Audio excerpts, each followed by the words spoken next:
Hello everyone, welcome back to career बनाओ NEET. तो जैसा कि आप देख सकते हो कि यूपी की वेबसाइट पे एक ब्रोशर रिलीज़ हुआ है जिसमें कि कुछ लेटेस्ट गाइडलाइंस आई है। तो पहली चीज़ मैं आपको बता दूं कि अभी तक शेड्यूल रिलीज़ नहीं हुआ है, क्योंकि जब तक एमसीसी की काउंसलिंग स्टार्ट नहीं होती तब तक स्टेट की काउंसलिंग स्टार्ट नहीं होगी। तो कोई भी शेड्यूल डेट्स नहीं आई हैं, सिर्फ उसमें अब तक लेटेस्ट गाइडलाइंस आए हैं कि 2024 की काउंसलिंग में क्या चेंजेस आए हैं, क्या रूल्स एंड रेगुलेशंस आए हैं। ठीक है। तो उस ब्रोशर में क्या होता है, बहुत स्टूडेंट को समझने में प्रॉब्लम होती है। क्या है, क्योंकि पूरा ब्रोशर जो है प्रॉपर हिंदी में आता है। ठीक है। तो उसमें बहुत लोग को समझने में प्रॉब्लम होती है क्या पॉइंट्स क्या लिखे हैं। तो उस पूरे ब्रोशर को मैं पूरे इन डिटेल इस वीडियो में बताने वाली हूँ। तो वीडियो में आप लास्ट तक बने रहिए, वीडियो बिल्कुल भी स्किप मत करिएगा, क्योंकि एक एक पॉइंट जो है आपका इंपॉर्टेंट है।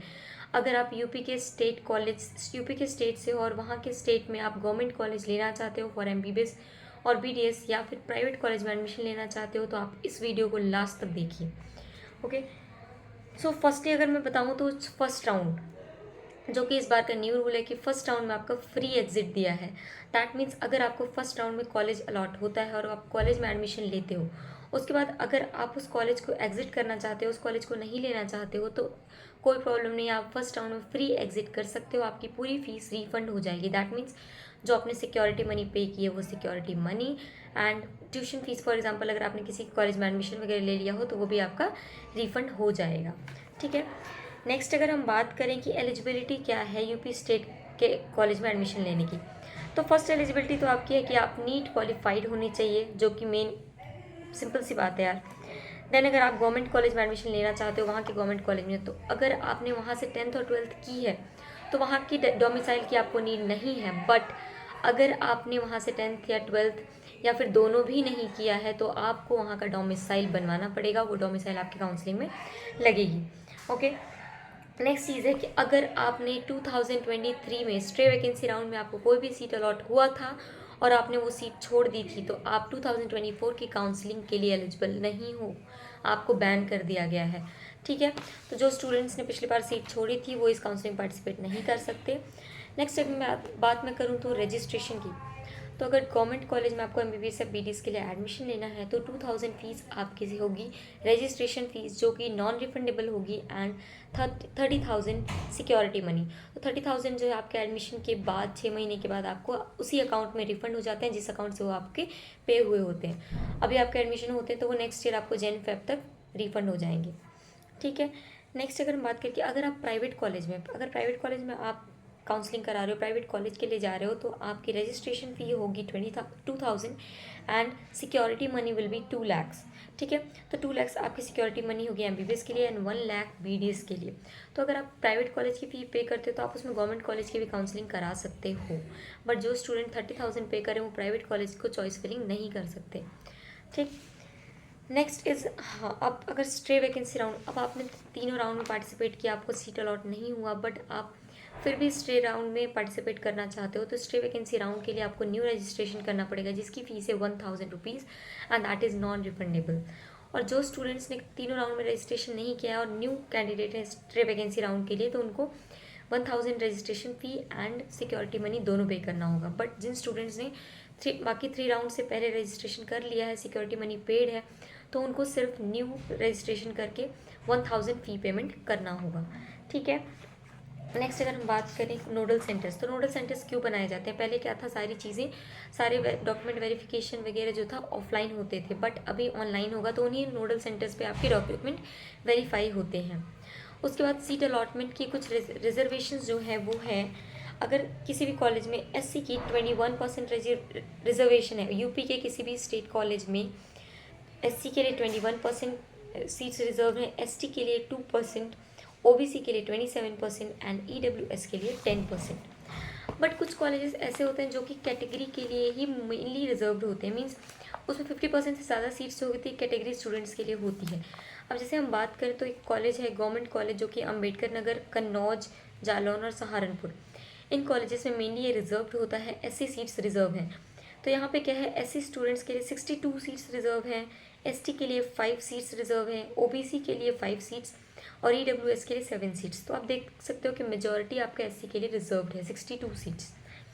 नेक्स्ट अगर बात करें आप प्रोसेस ऑफ काउंसलिंग क्या है, काउंसलिंग यू ऑल नो कि 4 राउंड्स में होते हैं, राउंड 1, राउंड 2, राउंड 3 जो कि मॉपअप राउंड होता है आपका, और लास्ट होता है स्ट्रे वैकेंसी राउंड।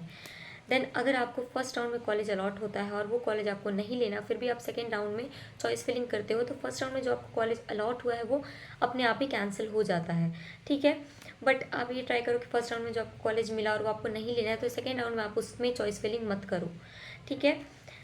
नेक्स्ट है क्या, रजिस्ट्रेशन हो गया आपका, फ़ी पेमेंट हुआ, कॉलेज अलॉट हो गया, उसके बाद आपको क्या करना है, कॉलेज में जिस कॉलेज जो भी कॉलेज अलॉट हुआ है वहाँ आपको फिजिकली प्रेजेंट होकर आपको अपने पूरे एडमिशन प्रोसेसेस फॉर्मेलिटीज सारी कंप्लीट करनी है। आप वहाँ फिजिकली प्रेजेंट होने चाहिए, ठीक है। जो भी आपको टाइम लिमिट दी गई है उतने ही टाइम लिमिट में। नेक्स्ट पॉइंट क्या है कि फर्स्ट राउंड में फ्री एग्जिट है, जैसे कि मैंने बताया। बट सेकेंड राउंड में अगर आपको सीट अलॉट होती है, आप एडमिशन लेते हो, फिर भी आप अगर वो सीट छोड़ना चाहते हो, रिज़ाइन करते हो, तो आपकी जो सिक्योरिटी मनी है वो रिफ़ंड नहीं होगी। बट अगर आपने जो ट्यूशन फ़ी पे किया कॉलेज में वो आपको रिफ़ंड हो जाएगी। थर्ड राउंड की बात करें तो थर्ड राउंड में क्या है कि अगर आप सीट लेते हो और वहाँ से आप सीट छोड़ते हो, तो आपकी security money and 50% tuition fee दोनों भी रिफ़ंड नहीं होगी। मीन्स आपकी 50% फ़ी, अगर आपने किसी कॉलेज में फॉर एग्जांपल 4 लाख रुपीज़ पे करते हो, तो वहाँ से आपको 50% रिफ़ंड नहीं होगा और सिक्योरिटी मनी तो बिल्कुल भी रिफ़ंड नहीं होगी, ठीक है। अब नेक्स्ट इंपॉर्टेंट चीज़ क्या है कि अगर थर्ड राउंड तक सीट अलॉटमेंट हुआ और कुछ सीट्स वैकेंट रह गई, तो सीट्स का कन्वर्जन कैसे होता है। अब जैसे कि जो एसटी की पीडब्ल्यूटी की सीट थी, या फिर एक्सएफएफ मींस जो फ्रीडम फाइटर्स या एनसीसी, तो एससी की जो ये सारी सीट्स थी वो नॉर्मल एसटी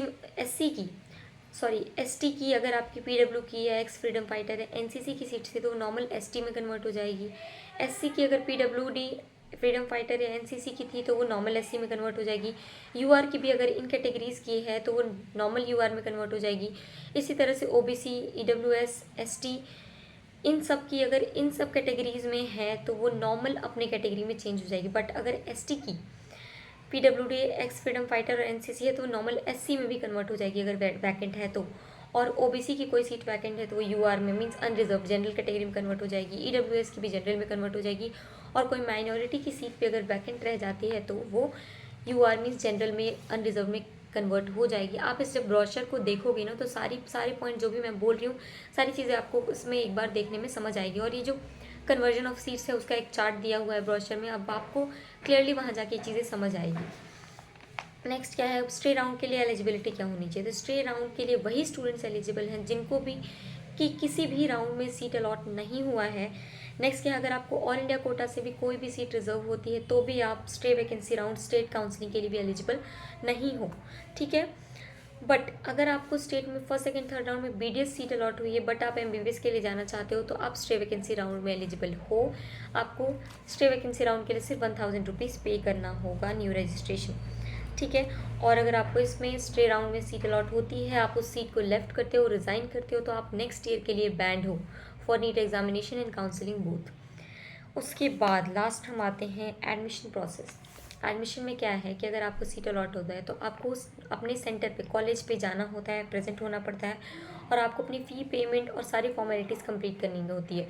जो फ़ी पेमेंट है वो आपको डिमांड ड्राफ्ट मींस डीडी के फॉर्म में करना होता है। आपको डीडी किस नाम से बनवाना है वो आप ध्यान रखो। तो डीडी आपको बनवाना है महानिदेशक चिकित्सा शिक्षा एवं प्रशिक्षण यूपी लखनऊ, ठीक है। आई रिपीट, महानिदेशक चिकित्सा शिक्षा एवं प्रशिक्षण यूपी लखनऊ, इस नाम से आपको डीडी बनवानी है जो कि आपको अपने कॉलेज में पे करना है ड्यूरिंग एडमिशन। और आपको सारे डॉक्यूमेंट्स जो है ओरिजिनल फॉर्म में पे सबमिट करना, ओरिजिनल और जेरोक्स दोनों फॉर्म में आपकी सबमिट होगी। कुछ टाइम बाद आपके ओरिजिनल डॉक्यूमेंट्स वापस रिटर्न मिल जाते हैं।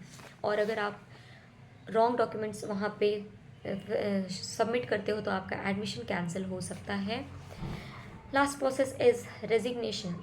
अगर आपने कॉलेज में एडमिशन लिया है और आपको रिज़ाइन करना है तो आपको उस कॉलेज में जाके फिजिकली प्रेजेंट होकर सारी रेजिग्नेशन की फॉर्मेलिटीज़ को कंप्लीट करके अपना रेजिग्नेशन का प्रोसेस कंप्लीट करना है। Next is bond.